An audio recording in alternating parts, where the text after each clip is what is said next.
반도체 전체 시장에서 누가 제일 큰 손이냐 한번 고민을 해봐야 되는데, 옛날에는 PC, 노트북이 제일 큰 시장이었고 그 다음은 스마트폰이 제일 큰 시장이었어요. 근데 2016년부터 달라진 세상은 어떤 거냐면, 소위 서버 업체라고 불리는 클라우드 업체들, 데이터 센터들이 최고 큰 손이 됐습니다. 근데 여기 지금 그 반도체에서는 몇몇 빌런들이 숨어 있어요. 근데 그 중에 최고의 빌런은 인텔이야. 인텔이 지금 2년째 자기네가 만들겠다고 했던 반도체를 못 만들었어요. 근데 다시 한번 설명을 드리면, 우리가 한국에서 주력으로 만들고 있는 메모리 반도체는 무생 반도체예요. 즉 CPU를 옆에서 보조하는 역할을 하거든요. CPU가 만들어져야 옆에 같이 붙어요. CPU가 다음 스텝으로 넘어가면 그 D램도 다음 스텝으로 넘어가요. 그러니까 즉 CPU가 먼저 바뀌어야 그 다음 그 메모리 반도체도 같이 바뀌는 건데, 인텔이 다음 단계로 넘어가지 못하자 이 메모리도 다음 단계로 넘어가지 못한 상황이에요. 그럼에도 불구하고 돈은 지금 잘 벌고 있어요. 왜? 앞서 말씀드렸던 예전에는 PC, 그 다음에는 스마트폰, 그 다음에는 클라우드 업체 이렇게 했는데, 클라우드 업체의 PC는 어떻게 생겼느냐? 사진 한번 올려주시면 좋을 것 같은데, 우리가 쓰는 그런 PC가 아니고요, 그냥 납작한 판때기예요. 판때기가 그 서버 업체들의 PC인데, 이게 어떤 구조로 가지고 가냐면 CPU 두 알에 D램 메모리 500기가, 요즘 점점 올라갑니다. 옛날에는 뭐 300기가 했는데 점점 올라가요. 앞으로 더 올라갈 거예요. 자, 500기가 어느 정도 용량이냐? 랜드 플래시 말씀드리는 게 아니고, 랜드 플래시가 아니고 D램 500기가는 여러분이 쓰시고 있는 스마트폰은 보통 4기가에서 8기가, 아무리 많아도 12기가 이상은 안 씁니다, 보통. 예. 근데 그거를 컴퓨터 하나에 500기가. 그 게임 하시는 분들 많이 달아봐야 한 36기가 달지 않나요? 그 정도 달지 않나요? 맞죠?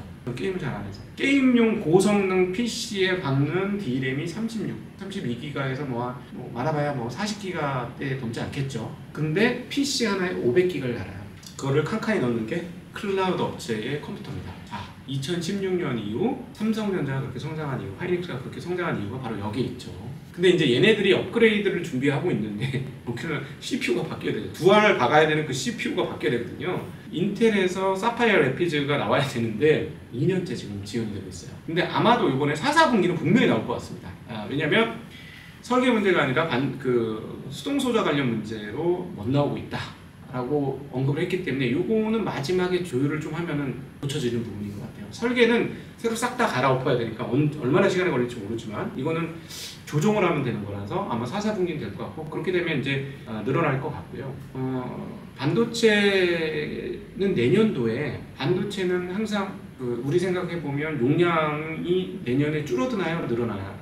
늘어나죠. CPU도 그렇고 메모리도 그렇고 항상 용량이 늘어납니다. 용량이 늘어나는 것을 영어로 뭐라고 하냐면 비트 그로스라고 해요. 비트의 양을 증가시킨다 해서 비트 그로스라고. 그래서 항상 이렇게 일정하게 우상향하는 방향성이 있어요. 그게 본전이에요. 그러니까 옛날에는 요거를 100원에 받았다면 한 해가 지나면 요거를 100원에 받고, 한 해가 지나면 요거를 100원에 받아요. 쉽게 얘기하면 비트 그로스가 일상화되어 있는 게 반도체 시장인데, 지금 반도체 시장에서 어떤 일이 벌어지고 있냐? 최근에 반도체 쇼티지라는 얘기는 아마 들어보셨을 텐데, 반도체 쇼티지가 나면서 반도체 애들이 반도체가 없어서 반도체를 못 만드는 일이 벌어져요. 무슨 말이냐? 이번에 삼성전자가 어마무시하게 큰 공장을 평택에 지었습니다. 축구장 40개짜리 크기의 공장 어마무시하게 지었는데, 건물만 지어놓고 내장을 못하고 있어요. 반도체 기업들의 내장이라는 건 라인을 까는 거예요.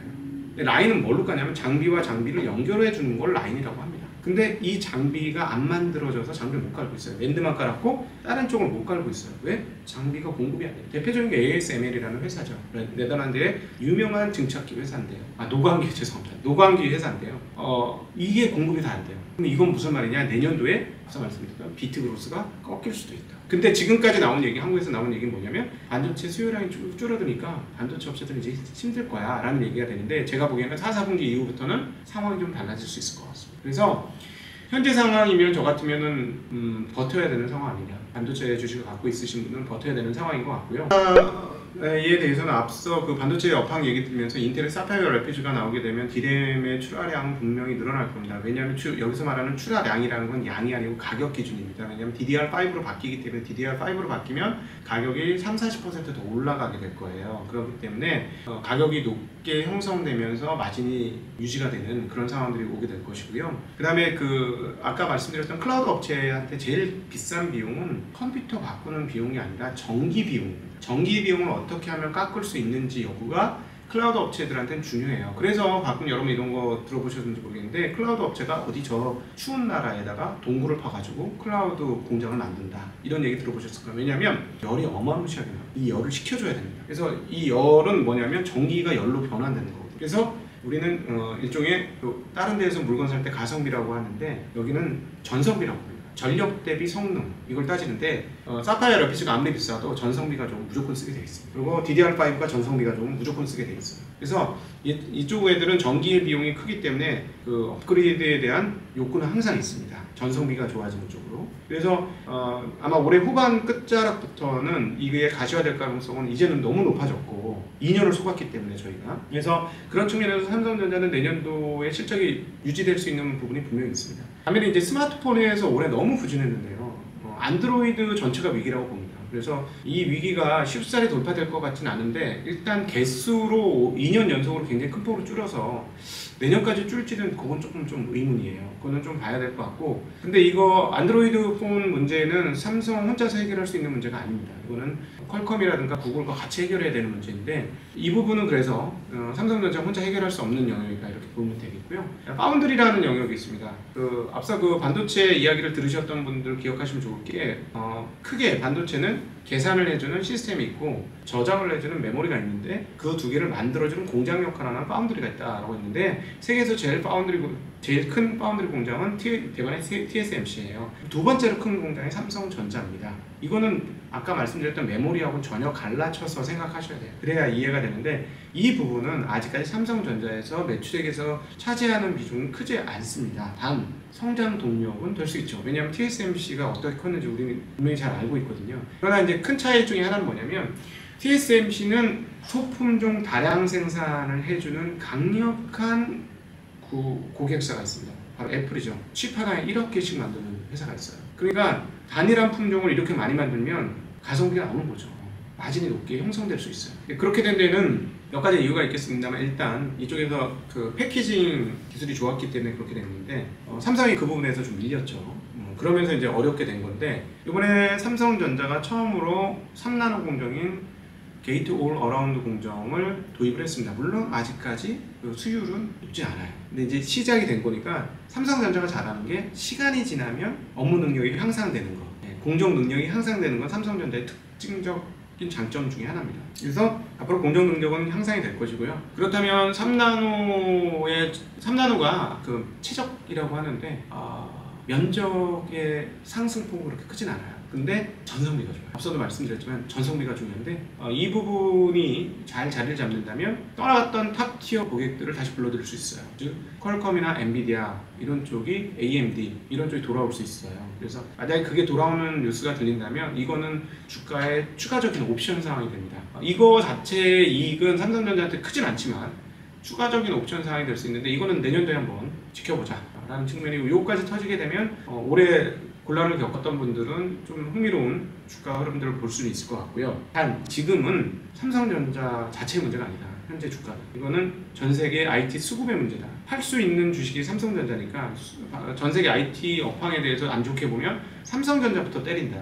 그래서 지금 물량을 얻어맞고 있는 건데 삼성전자가 그 정도의 대접을 받을 정도 수준의 현재 그 이익이라든가 회사의 캐퍼시티나 능력 이런 것들을 감안하면 그 정도는 아니다. 조금 저평가되기 시작했다. 이렇게 말씀드릴 수 있겠습니다. 2차 전지는 결국 그 앞단은 전기차인데요. 전기차로서의 전환은 뭐 불을 보듯 뻔한 미래라고 생각합니다. 일단 중국이 너무 잘하고 있죠.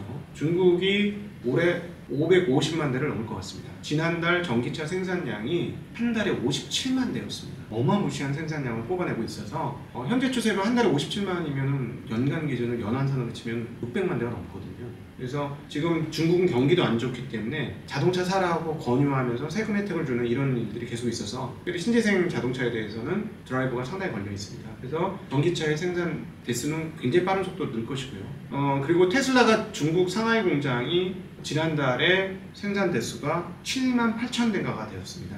이거는 일평균으로 2,600대인가가 넘는 숫자고요. 이거를 더 늘릴 수 있을 것으로 보고 대략 2,800대에서 2,800대에서 상하이 공장에서 최대 3,000대까지도 뽑아낼 수 있을 것으로 보여지거든요. 그러면 중국 상하이 공장에서만 앞으로 연율로 환산을 해서 보면 100만 대 정도의 테슬라 차량을 생산해낼 수 있는 계산이 나옵니다. 그러면 내년도에는 테슬라가 200만 대 정도 가까운 수준의 총 생산 대수를 뽑아낼 수 있다. 그러면 현재 성장 추세면 내년도에 중국 업체들이 1000만 대, 테슬라가 200만 대, 그리고 다른 업체들 등등등 하면 이제 벌써 생산 대수가 1500만 대를 훌쩍 넘는 그런 상황들이 오죠. 1년에 자동차의 총 생산 대수는 약 한 8천만 대, 8,500만 대, 한때는 9천만 대였어요. 근데 지금 줄어들어서 이제 그렇게 되는데 내연기관들은 계속 이제 조금씩 줄어들 거고 전기차의 증가 속도가 굉장히 가파르게 이루어지거든요. 그렇기 때문에 당연히 2차 전지의 수요는 많아요. 쉽게 계산하려면